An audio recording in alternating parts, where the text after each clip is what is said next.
आपको फिल करना है। तो यहाँ पे देख सकते हैं 9,970 पोस्ट है। ये 15 अप्रैल को स्टार्ट हुआ था और यहाँ पे देख सकते हैं यहाँ पे 12/4/2025 को ये फॉर्म आया हुआ था और 11/5 को यहाँ पे लास्ट डेट रखी गई है। तो जो भी कैंडिडेट फॉर्म फिल करना चाहता है जल्द से जल्द फॉर्म को फिल कर सकता है। और यहाँ पे एप्लीकेशन जो फीस लगने वाली है आपको अलग अलग कैटेगरी वाइज दी गई है। तो आप अपने अकॉर्डिंग यहाँ पे फॉर्म जो फिल करने जा रहे हैं हम आपको दिखाने वाले हैं। तो आपको यहाँ पे अप्लाई के लिंक पे क्लिक करना है। जैसे ही अप्लाई के लिंक पे क्लिक करेंगे रेलवे रिक्रूटमेंट के अकॉर्डिंग यहाँ पे न्यू डैशबोर्ड ओपन हो जाएगा। यहाँ पे अगर पहले से आपने फॉर्म फिल कर रखा है तो यहाँ पे डायरेक्टली लॉगिन हो सकते हैं। और अगर आपका पहले से फॉर्म नहीं फिल है, आप अकाउंट बना पहली बार इस वेबसाइट पे विजिट किए हैं तो क्रिएट एन अकाउंट पे क्लिक करके अपनी बेसिक डिटेल को आपको फिल कर लेना है। तो यहाँ पे देख सकते हैं आपको बताया भी गया है कि जो भी कैंडिडेट पहले से 2024 में आरआरबी का फॉर्म फिल किए हैं उनको यहाँ पे रजिस्ट्रेशन की ज़रूरत नहीं है। डायरेक्टली आप यहाँ पे फॉर्म फिल कर सकते हैं यूजर नेम एंड पासवर्ड के अकॉर्डिंग। तो चलिए मैं अपने अकॉर्डिंग यहाँ पे जो भी नेशनलिटी है नेशनलिटी को सिलेक्ट करता हूँ। उसके बाद यहाँ पे पर्सनल इन्फॉर्मेशन में आपको जो भी 10th की मार्कशीट के नाम होगा आप अपने अकॉर्डिंग नाम को मेंशन करेंगे। उसके बाद दोबारा से नाम मेंशन करेंगे। उसके बाद आपसे पूछा जा रहा है क्या आपका नाम चेंज है, यस या नो अपने अकॉर्डिंग यहाँ पे मेंशन करेंगे। उसके बाद डेट ऑफ बर्थ है आप कैलेंडर के अकॉर्डिंग यहाँ पे सेलेक्ट कर सकते हैं। दोबारा से डेट ऑफ बर्थ को यहाँ पे फिल करेंगे। उसके बाद जो भी जेंडर है जेंडर से मेंशन करिएगा। दोबारा से अपने जेंडर को मेंशन कर लेंगे और इसमें आपको फादर्स नेम मेंशन कर लेंगे। उसके बाद यहाँ पे इस बॉक्स में दोबारा से अपने फादर्स नेम मेंशन करेंगे। इस बॉक्स में आपको मदर्स नेम मेंशन करना है और इसके बॉक्स में दोबारा से अपनी माता का नाम मेंशन कर लेंगे। उसके बाद यहाँ पे ईमेल आईडी मेंशन करेंगे। जो भी ईमेल आईडी आप दर्ज करेंगे उसको मॉडिफाई नहीं कर सकते। यहाँ पर जो भी आप डिटेल्स फिल कर देंगे उसको आप मॉडिफाई नहीं कर सकते। ईमेल आईडी मेंशन करेंगे और जनरेट ओटीपी पे क्लिक करेंगे और यहाँ पे ओटीपी आ जाएगी, ओटीपी दर्ज करेंगे। दोबारा से अपने मोबाइल नंबर को फिल करेंगे और यहाँ पे जनरेट ओटीपी पे क्लिक करेंगे और यहाँ पे मोबाइल नंबर पे भी ओटीपी आएगा, ओटीपी यहाँ पे दर्ज करेंगे। उसके बाद यहाँ पे आधार नंबर डालेंगे और जनरेट ओटीपी पे क्लिक करेंगे। उसके बाद जो भी आधार से नंबर लिंक होगा उस पर भी ओटीपी आएगा। ओटीपी वेरीफाई पे क्लिक करके अपने डिटेल्स को चेकआउट कर सकते हैं, जैसे कि आपका अपना नाम, डेट ऑफ बर्थ और यहाँ पे आपका फ़ोटो और जेंडर आपका शो हो जाएगा। उसके बाद टर्म एंड कंडीशन एक्सेप्टेड कर लेंगे और जैसे टर्म एंड एक्सेप्ट करेंगे उसके बाद यहाँ पे एक पासवर्ड बनाने के लिए बोला गया है। पासवर्ड आपका देख सकते हैं कैपिटल लेटर, स्मॉल लेटर और स्पेशल कैरेक्टर के साथ आपका होना चाहिए। तो जो भी आप पासवर्ड बनाइए पहला लेटर बड़ा रखिए, सारे एलिमेंट को छोटा रखिए। चलिए मैं अपने अकॉर्डिंग बता देता हूँ। जो भी आपका नाम है पहला नाम बड़ा रखिए, बाकी सारे एलिमेंट को छोटा रखिएगा और @ लेकर के अपनी जन्मतिथि को मेंशन कर लेंगे जो आपको रिमेंबर रहेगा और पासवर्ड आसानी से ओपन कर सकते हैं। कन्फर्म पासवर्ड पे दोबारा से अपने पासवर्ड को फिल करेंगे और आई एम नॉट रोबोट पे क्लिक करके अपनी डिटेल्स को एक बार चेक आउट कर लेंगे और अगर सब कुछ सही है तो फिर उसके बाद आप रजिस्ट्रेशन सक्सेसफुली कर सकते हैं। मेरा रजिस्ट्रेशन सक्सेसफुली पहले से अवेलेबल है। मैं यहाँ पे लॉगिन करके आपको दिखाता हूँ फॉर्म को किस तरीके से फिल करना है। तो यहाँ पे देख सकते हैं कि आपको यहाँ पे आपको ऑलरेडी हैव एन अकाउंट पे क्लिक करना है। उसके बाद यहाँ पे लॉगिन होने के लिए आप दो डैशबोर्ड ओपन है, लॉगिन विद आधार या लॉगिन विद आरआरबी अकाउंट। तो मैं आधार कार्ड से पे क्लिक करके डॉट लॉगिन हो सकता हूँ। आधार नंबर डालेंगे और जनरेट ओटीपी पे क्लिक करेंगे। जो भी आधार से नंबर लिंक और उस पर ओटीपी आएगा, ओटीपी डाल करके टर्म एंड कंडीशन एक्सेप्ट कर लेंगे और लॉगिन पे क्लिक कर लेंगे। आपके अकॉर्डिंग आपकी डिटेल्स यहाँ पे शो हो जाएगा। आज आपका अकाउंट आधार से वेरीफाई है। अब स्क्रॉल डाउन करेंगे, ऑनलाइन एप्लीकेशन पे क्लिक करना है। जैसे इस पर क्लिक करेंगे उसके बाद यहाँ पे आपसे पूछा जा रहा है किस जोन से आप यहाँ पे फिल करना चाहते हैं। तो जो भी आप जोन से फिल करना चाहते हैं उस जोन को यहाँ पे सिलेक्ट करेंगे और उसके बाद यहाँ पे आपको डिक्लेरेशन पे चेक करना है कि आप आरआरबी के अकॉर्डिंग कभी भी बैरिड नहीं है। उसके बाद नेक्स्ट पे क्लिक करेंगे। जैसे नेक्स्ट पे क्लिक करेंगे आपके अकॉर्डिंग यहाँ पे देख सकते हैं आपका डिटेल फैच कर लिया जाएगा। अब यहाँ पे आपको स्क्रॉल डाउन करके आप यहाँ पे अपने डिटेल्स को चेकआउट कर सकते हैं। आपके अकॉर्डिंग आधार का अकाउंट वेरीफाई है। आपको यहाँ पे देख सकते हैं ग्रीन टिक लगा हुआ है। बाई चांस आपका ग्रीन टिक नहीं लगा हुआ है तो आपको अपने आधार को वेरीफाई करने की ज़रूरत है।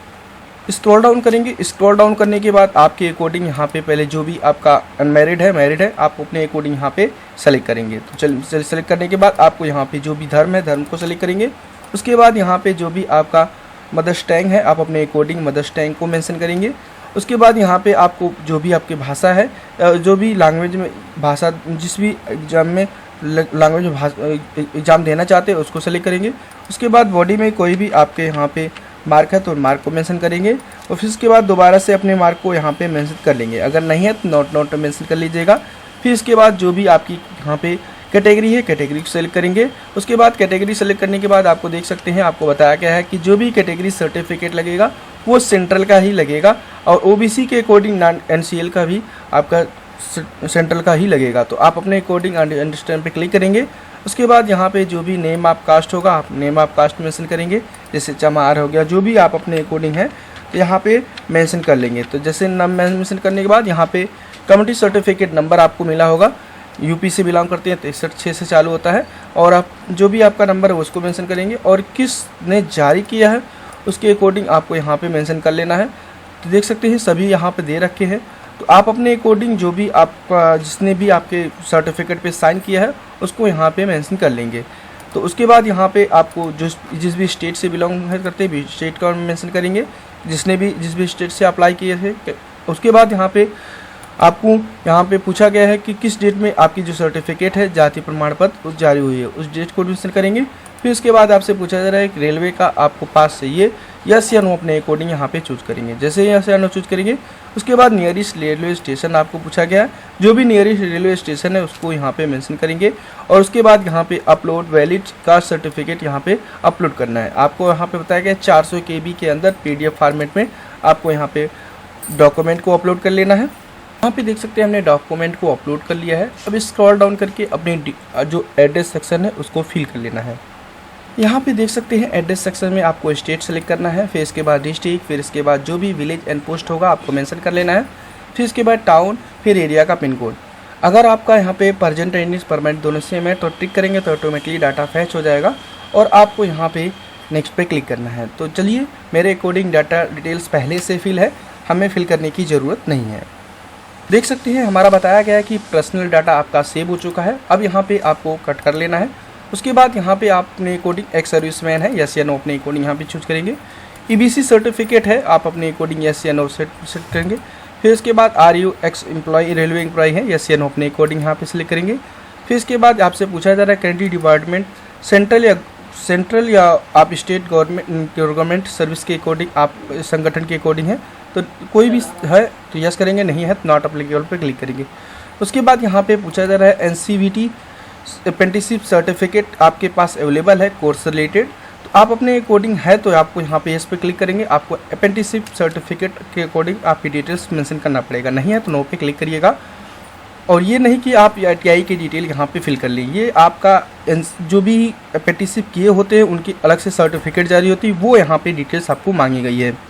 यहाँ पे दोस्तों आपको अपने अकॉर्डिंग यहाँ बताया गया है कि आपका यहाँ पे एक अकाउंट देना पड़ेगा जिसमें कि आपका रिफंडेबल पेमेंट आएगा। तो रिफंडेबल पेमेंट में पहले आप यहाँ पे जिस भी व्यक्ति के अकाउंट में अपना पेमेंट रिसीव करना चाहते हैं उसका नाम या आप अपना ही बैंक अकाउंट डिटेल फिल कर सकते हैं। उसके बाद अकाउंट नंबर मेंशन करना है, दोबारा से अकाउंट नंबर के मेंशन कर लेना है। फिर उसके बाद IFSC कोड को मेंशन करेंगे और यहाँ पे कन्फर्म पे क्लिक करेंगे, ऑटोमेटिकली आपका बैंक का नाम आ जाएगा। उसके बाद यहाँ पे रिफंडेबल बैंक का एड्रेस आ जाएगा। तो यहाँ पे ध्यान रखिएगा आपको स्पष्ट बताया गया है एक व्यक्ति के अकाउंट में एक ही बैंक पासबुक लगाना होना चाहिए, ये नहीं कि आप अपने बहन का भी अपने भाई का भी सेम लगा दिए। तो ऐसी स्थिति में आपका पेमेंट होल्ड भी हो सकता है, इसलिए आपको करना क्या है कि आपको अलग अलग फिल करना है। उसके बाद आपको नेक्स्ट पे क्लिक करना है। इसी नेक्स्ट पे क्लिक करेंगे उसके बाद मैट्रिकुलस सर्टिफिकेट के अकॉर्डिंग आपकी डिटेल मांगी जाएगी, जैसे कि यहाँ पे मैट्रिकुलस किए हैं, रोल नंबर मांगा जाएगा, सर्टिफिकेट नंबर मांगा जाएगा और स्टेट मांगा जाएगा किस डिस्ट्रिक्ट से और कौन से बोर्ड से आपने पढ़ाई किया, बोर्ड का नाम लिखेंगे, डेट ऑफ पासिंग लिखेंगे, उसके बाद परसेंटेज यहाँ पे मेंशन कर लेंगे। अगर आपको एडिट करना है कि अपनी डिटेल में एडिट करना चाहते हैं एडिट कर सकते हैं, मेरा पहले से ही फिल है। फिर इसके बाद यहाँ पे आपसे पूछा जा रहा है कि क्वालिफिकेशन आपकी कौन सी है, तो मैं ITI कर रखा तो ITI लिख मेंशन करेंगे। फिर इसके बाद यहाँ पे पूछा गया किस ट्रेड से की है, ट्रेड का नाम मेंशन करेंगे, किस स्टेट से की है, स्टेट का नाम यहाँ पे मेंशन करेंगे, किस जिला से आपने किया इस जिला का नाम लिखेंगे, इंस्टीट्यूट नेम लिखेंगे और डेट ऑफ पासिंग आप मार्कशीट पे दी गई है उसको मेंशन करेंगे। NCVT है या SCVT के अकॉर्डिंग आपने पढ़ाई कर रखा है उसको मेंशन करेंगे। उसके बाद जो सर्टिफिकेट है नेशनल ट्रेड सर्टिफिकेट है या आपको स्टेट सर्टिफिकेट है उसको यहाँ पे मेंशन करके ऐड पे क्लिक करके नेक्स्ट पे क्लिक कर देंगे।